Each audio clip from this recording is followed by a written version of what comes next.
Hellcat.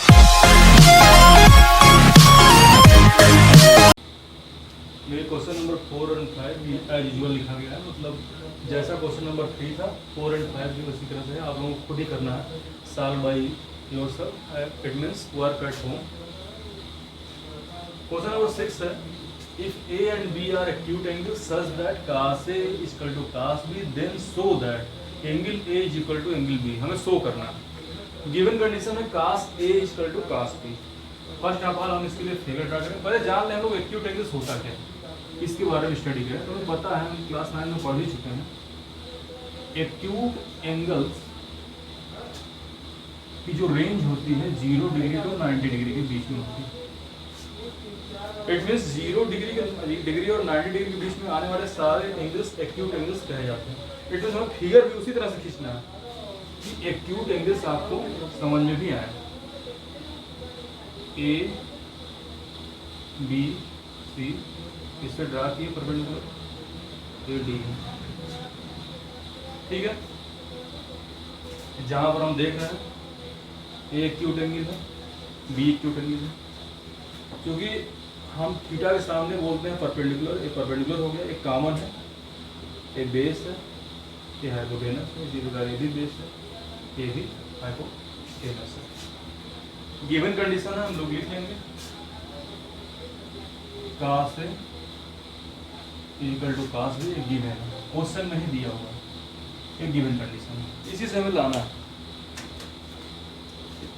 देखिए cos A equal to, अगर हम यहाँ पर लगाएं in triangle ADC, base upon hypotenuse, AD upon AC, cos B is equal to, इसके लिए परपेंडिकुलर सेम है, base upon hypotenuse, DB upon BC, cos A AD upon AC, cos B DB upon BC। हम AD और DB corresponding sides को एक तरफ कर लें तो हो जाएगा AD upon DB equal to AC upon BC। इसको हम कांस्टेंट K मान लेते हैं, तो इस तरीके से हमें AD भी मिल जाएगा और DB साइड भी मिल जाएगा, दोनों साइड हम फाइंड कर लेंगे। तो then AD equal to K BD या DB, इससे फाइंड हो गया, and AC is equal to K BC, ये फाइंड हो गया। इससे हमें AD मिल गया और BC, AD और BC फाइंड हो गया। अब हम दोनों ट्रायंगल में पाइथागोरस थ्योरम अप्लाई करेंगे। तो in triangle ADB, in triangle ADB AC square equal to AD square plus CD square. तो इससे हम CD निकाल लें, CD स्क्वायर, क्योंकि कॉमन साइड है, दोनों को हम इक्वेट भी करवाएंगे। CD square equal to AC square minus AD square, AC square minus AD square, एक इक्वेशन हो गया आपका, ये फर्स्ट मान लीजिए, ये second, this is the third equation. इसको हम मिटाएंगे,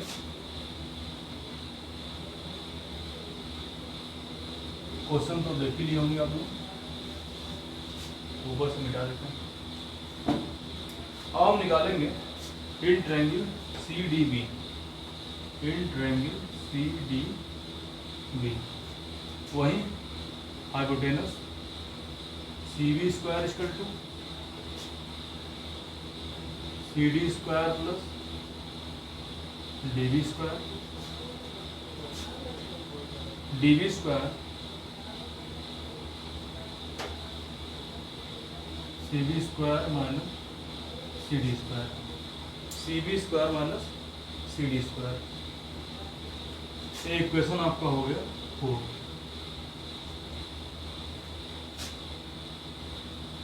CD निकाल लीजिए, यहाँ पे आप लोग CD स्क्वायर निकालिए, CD जो दोनों में कॉमन है, CD स्क्वायर इक्वल टू आप आ गया CB square minus DB square, CB square minus DB square.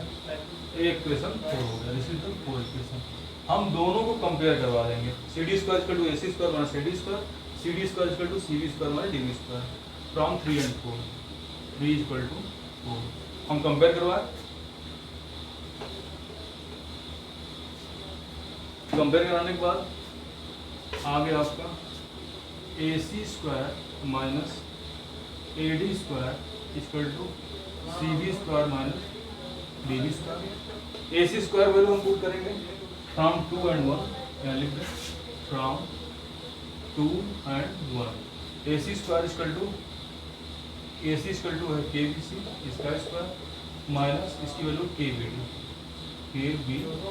D का whole, C B square minus D B या बी डी, कोई दिक्कत नहीं है, हम ऑर्डर में कर दें बी डी स्क्वायर क्योंकि यहाँ पे बी डी है। इससे के स्क्वायर बाहर हो गया, के स्क्वायर बी सी का square minus K square B D square equal to C B square minus B D square. इससे दोनों निकल गया, के स्क्वायर हम कॉमन लेते हैं, B C square minus B D square C B square minus B D square. एक question थोड़ा बड़ा है तो थोड़ा समझते हुए चलिएगा। Cancel out, K square equal to 1 then K equal to 1। ये वैल्यू हम पुट करेंगे यहाँ पे, तो हम के इक्वल टू यहाँ पर 1 पुट कर दिए तो ये भी 1 हो गया, ये भी 1 हो गया।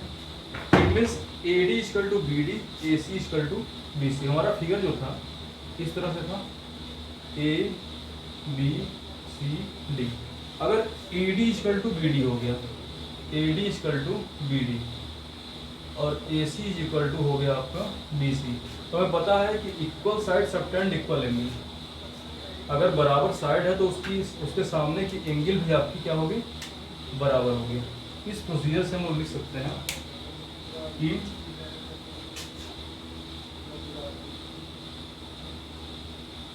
Equal side